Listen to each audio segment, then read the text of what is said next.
সুদের আইন বৈধ করলো মানলেন কেন? প্রতিষ্ঠানের লাইসেন্স দিল মানলেন কেন? রাষ্ট্র এবং সরকারের ধর্ম মানা যাবে না, আল্লাহর ধর্ম মানতে হবে।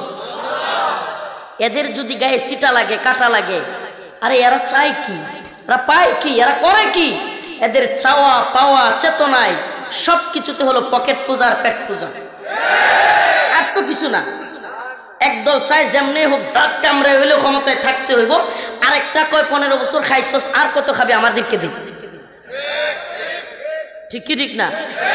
এই তো এদের রাজনীতি, এই তো এদের রাজনীতি।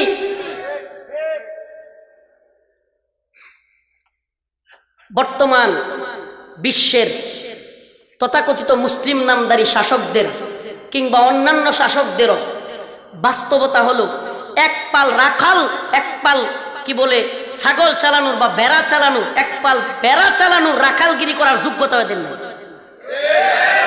অবাক হয়ে যাচ্ছেন হুজুর, কয় কিছুটা মানুষ। বাস্তবতা এটা। এদের কথা শুনলে ঘোড়া বেড়া এগুলো হাসে, এত অযোগ্য অরুচিপূর্ণ কথাবার্তা বলে।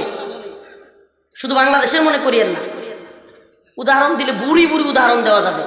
তথাকথিত বিশ্ব নেতৃত্বে বসে আছে, কি বলে বুঝে না, কি বুঝে না এটাও বুঝে না। আল্লাহ মাফ করুন, হুজুর কয় কি ছোট মানুষ। পাগলদের হাতে আজ বিশ্বের নেতৃত্ব। যুবক ভাই, প্রিয় ভাইরা আমার, কথাগুলো কেন বলছি শুনে রাখেন, কথাগুলো কেন বলতেছি শুনে রাখেন। আজকে যদি এখানে এত এই মাদ্রাসার ছাত্র বা মাশাআল্লাহ অনেক যুবক দেখা যাচ্ছে, আমি যদি যুবকদেরকে প্রশ্ন করি, আচ্ছা বলেন তো যুবকদের অধপতনের পিছনে, পদস্খলনের পিছনে মূল কারণটা কি?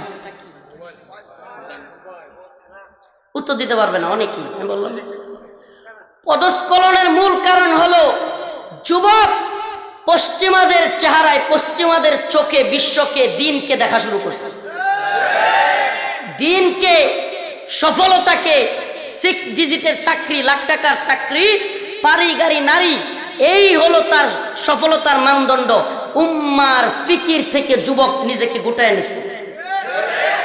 যুবক এখন নিজেকে নিয়ে ভাবা শুরু করছে, নিজে কিভাবে সুখী হবে, কিভাবে ইউরোপ আমেরিকায় বাসা করবে, বাড়ি করবে, কিভাবে বাড়ি গাড়ি নারী হবে, এটাকে সফলতার মানদণ্ড বানিয়ে নিয়েছে।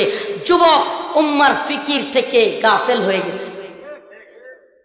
যে জাতি নিজেদের থেকে নিজেরা গাফেল হয়, সে জাতিকে বিজয় কি কেউ হাওলাত করে আইনা দিবেন? বুঝাইতে পারি না। যে জাতি নিজেরাই বিজয়ী হতে ভুলে গেছে, তাদেরকে বিজয় কি কেউ দাঁড় করে আইনা দিবে? ঋণ করে খাওয়াবে? আমরা ছিলাম বিজয়ী জাতি। আমরা কি জাতি?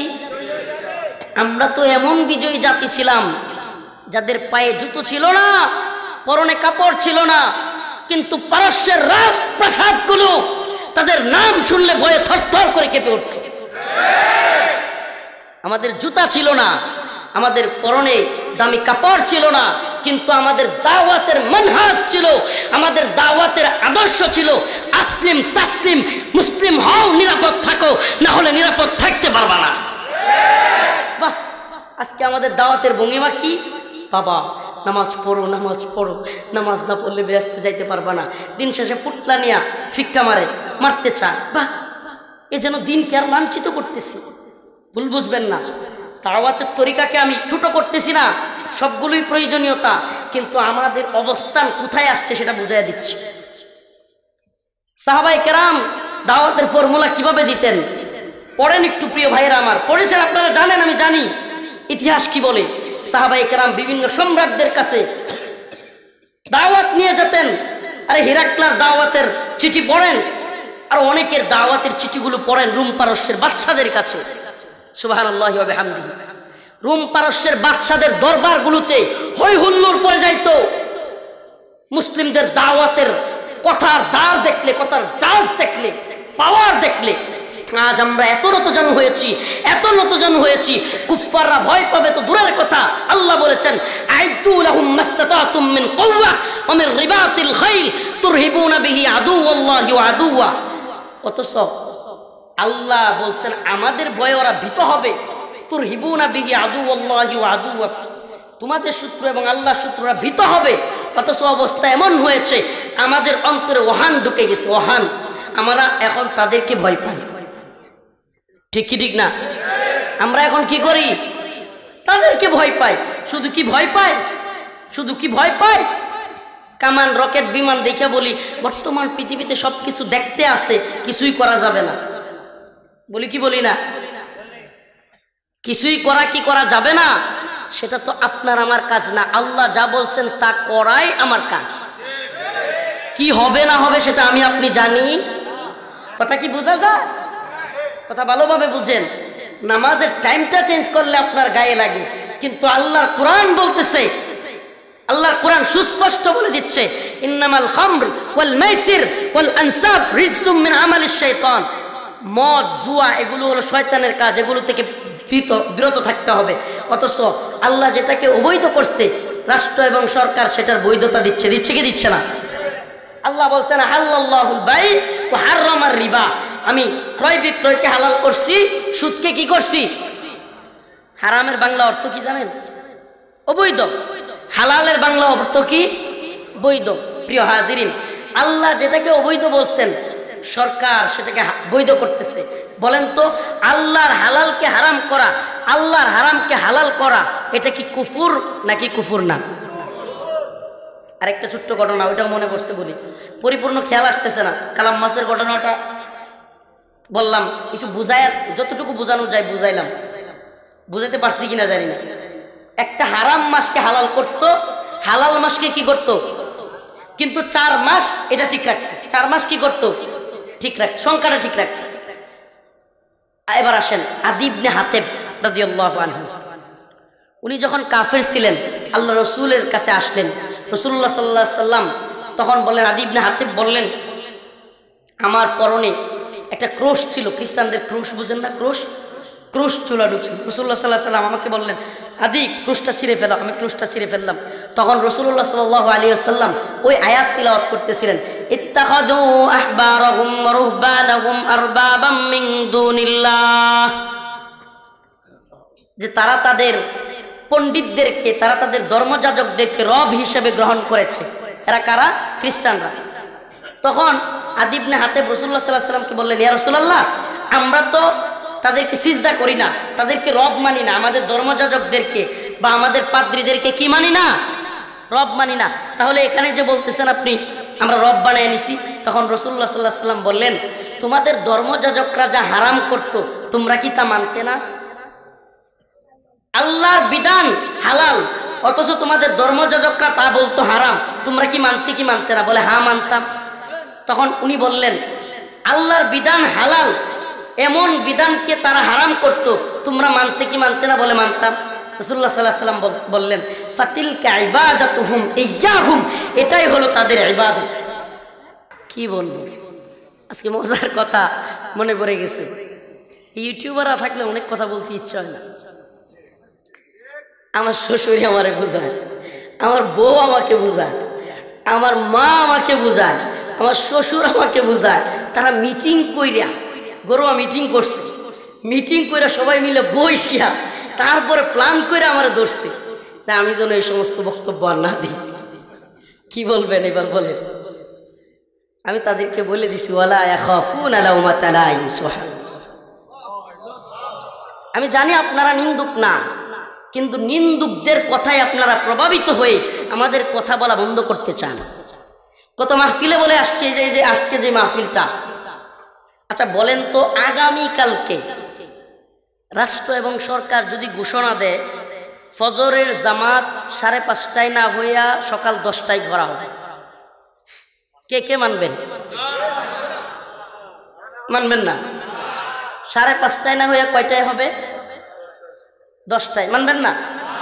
ফজরের জামাত তো চেঞ্জ, ফজর তো বাদ দেয় নাই, শুধুমাত্র বলছে যে সময়টা একটু চেঞ্জ হবে। মানবেন না? তো মদের আইন বৈধ করলো, মানলেন কেন? সত্যি আমি চাই না ভাই বক্তা হোক। এই মঞ্চে বক্তাগিরির মঞ্চের চাইতে উম্মাহ দরুদি মজলিস কায়েম করনে ওয়ালা উম্মাহ দরুদি শায়েখের বড় অভাব। এটা বুঝবেন না কেন বলছি, আমরা নিজেরা বক্তা হয়েছি তো জানি। বক্তাগিরি বা বক্তা হওয়া এটার চাইতে অনেক বেশি খেদমত হয়। এই যে গাড়ি দিয়ে আসার সময় বলতেছিলাম, একটা ফটকা ফুটাইলে হাজার হাজার লোকের কেউ থাকে না, অমুক হুজুরের সাথে আসি, তমুক হুজুরের সাথে আসি, কিছু থাকে না। দিন শেষে কি থাকে না, কিন্তু প্ল্যান করে মজলিস কায়েম করে দিন কায়েমের জন্য যুবকদেরকে তৈরি করার কাজ করলে অন্তত 1000-এ 10 জন হলেও টিকে যায়। 10 জন হলেও যারা শাহাদাতের তামান্না নিয়ে, বিজয়ের তামান্না নিয়ে কাজ করতে চায়। আমি বলতেছি না যে এখানকার সবাই দৌড় দিবে, না, হয়তো এখানেও আলহামদুলিল্লাহ টিকে যাইতে পারে, বা দিনের পথে শাহাদাতের তামান্না নেওয়া অনেক যুবক এখানেও আছে আলহামদুলিল্লাহ। কিন্তু আমি বুঝাতে চাই খাস মজলিসগুলো এই আম মজলিসগুলোর চাইতে অনেক বেশি উপকারী। এই সমস্ত মজলিসগুলোতে বেশিরভাগ চলে আবেগ, বেশিরভাগ চলে একটু জজবা দেখানো। আসলে এগুলোর দরকার আছে, নাই যে এমন না, কিন্তু আমি বুঝাইতে যাচ্ছিলাম ময়দানটা এক একজনের জন্য এক এক রকম হওয়া উচিত। আমি নিজেও ব্যক্তিগতভাবে চিন্তা করতেছি যত পারা যায় প্রোগ্রাম কমায় রাখা, মাহফিল কেন্দ্রিক না হয়ে মজলিস কেন্দ্রিক, সেমিনার কেন্দ্রিক, কি বলে হল রুম কেন্দ্রিক আলোচনা ফায়দা বেশি। মাহফিলে টেনশন থাকে, বিশ্বাস করেন, মানুষগুলো কি চলে যাবে নাকি থাকবে, কতক্ষণ থাকবে, আলোচনা ওদের মনন মগজে ঢুকতেছে কিনা, অনেক কিছু খেয়াল করে কথা বলতে হয়, যেটা জুমার মসজিদেও করা লাগে না, হল রুমেও করা লাগে না। এই খেয়াল করা লাগে না, জুমার মসজিদে খুতবা যে দেয় খতিব সাহেব, একবারও চিন্তা করে না যে কোনো লোক তার বয়ান ছেড়ে চলে যাবে, মাথায় আসে? আসে না। এটা আসার প্রয়োজনীয়তাও হয় না। কেন? কারণ নামাজ তো আছে। সেম ভাবে মজলিস কেন্দ্রিক আলোচনাগুলোর ফায়দা অনেক বেশি। আমি যে আয়াত তেলাওয়াত করেছি, কুল ইন্না সালাতি ওয়া নুসুকি ওয়া মাহইয়ায়া ওয়া মামাতি লিল্লাহি রাব্বিল আলামিন। আমার সালাত, আমার কুরবানি, আমার হায়াত, আমার মওত সবকিছু কার জন্য? জোরে বলেন, কার জন্য? আমাদেরকে রিমান্ডে ধরে ধরিয়া সাইজ করতো আর জিগাইতো, কিরে তোদের পিছনের লোকগুলো কই? বিশ্বাস করে এভাবেই বলতো, গালি দিত। গালি তো ওদের বাসায় তো গালি দিতে পারবো না, গালি দিত আর বলতো, এই তোদের পিছনের লোকগুলো কই? অমুক হুজুর আসছে, রাজপথ কাঁপছে, কই কাঁপাকাঁপি? বুঝতেছেন? এরা মজা নিত। এর পিছনের কারণটা কি? বাস্তবতা হলো আমাদের খুলুসিয়ত, আমাদের নিয়তের লেভেল একবারে জিরো। আল্লাহ মাফ করুক আমাদেরকে। আমি প্রায় প্রোগ্রামে বলতেছি, আজও বলে যাই, হে উম্মর যুবকেরা, প্রিয় ভাইয়েরা, শুনে রাখো, আল্লাহর জন্য যদি কোনো একটা জাতির সমস্ত মানুষের প্রয়োজন নাই, উম্মার শ্রেষ্ঠ সন্তান মূল জীবনের মূল সময় যৌবনে যদি কোনো যুবকদের একটা জামা দ্বীনের পথে, জিহাদের পথে দাঁড়া যায়, ইনশাআল্লাহ সুম্মা ইনশাআল্লাহ, লা গালিবা ইল্লাল্লাহ, কাম মিন ফিয়াতিন কালিলাতিন গালাবাত ফিয়াতান কাসীরাতান বিইذنিল্লাহ। আল্লাহ বলছেন সেই ছোট্ট জামা বিশ্বের পরাশক্তিকেও হারায় দিতে পারে। সম্ভব, সম্ভব। এটা আমার মুখের কথা নয়, স্বয়ং কার কথা? জোরে বলেন, আল্লাহর কথা। কাম মিন ফিয়াতিন কালিলা গালাবাত ফিয়াতান কাসীরাতান বিইذنিল্লাহ। অনেক ছোট্ট দল আল্লাহর প্রতি আস্থা এবং বিশ্বাস রেখে, ভরসা রেখে বড় বড় দলকে হারিয়ে দিয়েছে, না দেয় নাই? আজ আমরা বদরের ইতিহাস জানি, বদরের যুদ্ধের ইতিহাস শুনি, কিন্তু দেখেন আজকে আমরা আফগানের ইতিহাস বলতে চাই না, আজকে আমরা হামাসের ইতিহাস বলতে চাই না। আমাকে রিমান্ডে জিজ্ঞেস করছিল, এই হুজুররা, আপনারা যে এই সমস্ত জিহাদি বয়ানে সেইগুলো বলেন, রাসূলুল্লাহ সাল্লাল্লাহু আলাইহি ওয়াসাল্লাম কাউকে করতে যায়? রাসূল তো ইসলাম শান্তির ধর্ম, আর আপনারা এগুলিকে উগ্রবাদী, মৌলবাদী বানাইছেন, জঙ্গিবাদী বানাইছেন। রাসূলুল্লাহ সাল্লাল্লাহু আলাইহি ওয়াসাল্লাম কি কারোর সাথে এরকম ঝগড়া ফাসাদ আপনাদের মতোই এই মানুষকে করে দিতেন? তখন আমি বলছিলাম যে ইসলামে অ্যাটাকিং জিহাদ বা যুদ্ধ আছে না নাই, এটা বোঝার জন্য আপনাকে বদরের ইতিহাস জানতে হবে। কই কি বলেন? আমি বলছি আপনি বদর যুদ্ধের এটা যদি জানেন তাহলে দেখবেন বদরে আল্লাহ রাসূল সাল্লাল্লাহু আলাইহি ওয়াসাল্লাম তার সাহাবায়ে কেরামকে নিয়ে আবু সুফিয়ানের কাফেলা আক্রমণ করার জন্য আগায় গেছিলেন। যুবক ভাইরা কথা বলে না, ঠিক কি ঠিক না? ও করলো কি, সাথে সাথে মোবাইল, এখন তো গুগল কাকু আছেই, সাথে সাথে হাতে নিয়ে সার্চ দিছে। সার্চ দিয়ে আমার এতক্ষণ খেপা ছিল, গালাগালি করতেছিল, রাগারাগি করতেছিল। যখনই হাতে নিয়ে ফোনটা দেখছে যে বদরের ইতিহাস একটু সার্চ দিছে, দেখে এই কথা থেকে সরে গেছে। কি হয়েছে? একেবারে 360 ডিগ্রি মুড় নিয়া অন্য ইস্যুতে চলে গেছে। এই বিষয়ে আর কথাই বলে না। সে মনে করছে আমি মনে হয় বুঝি নাই, যে আসলে এই ইস্যুতে আর কিছু বলতে চাচ্ছে না। এটা হলো মূল কাহিনী। এরপর অন্যদিকে চলে গেছে। তো প্রিয় ভাইরা আমার, আমরা কাজ করব কার জন্য? জোরে বলেন। কে আমাদেরকে মৌলবাদী বলল? কে জঙ্গিবাদী বলল?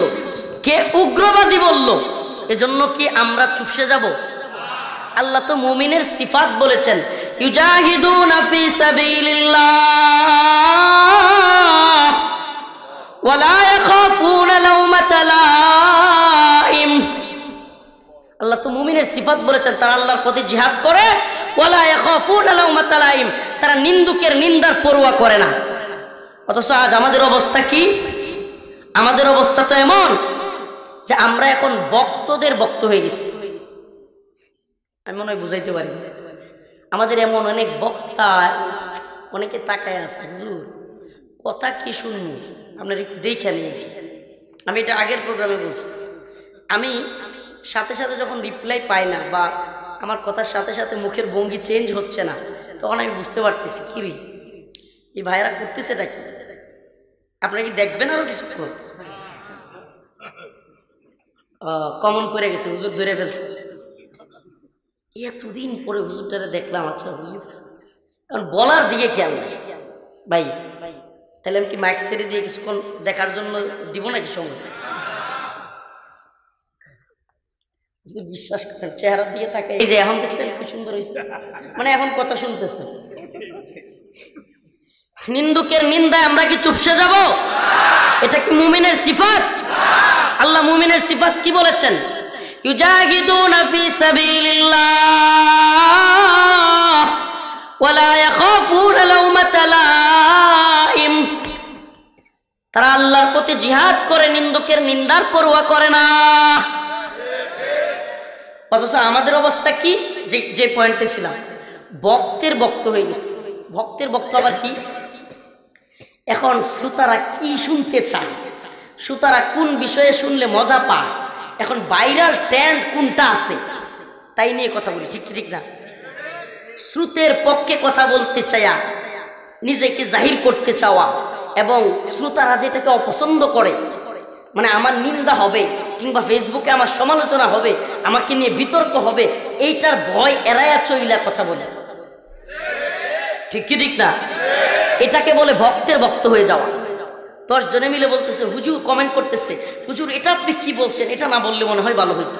ব্যাস, হুজুর চেঞ্জ, হুজুর চেঞ্জ।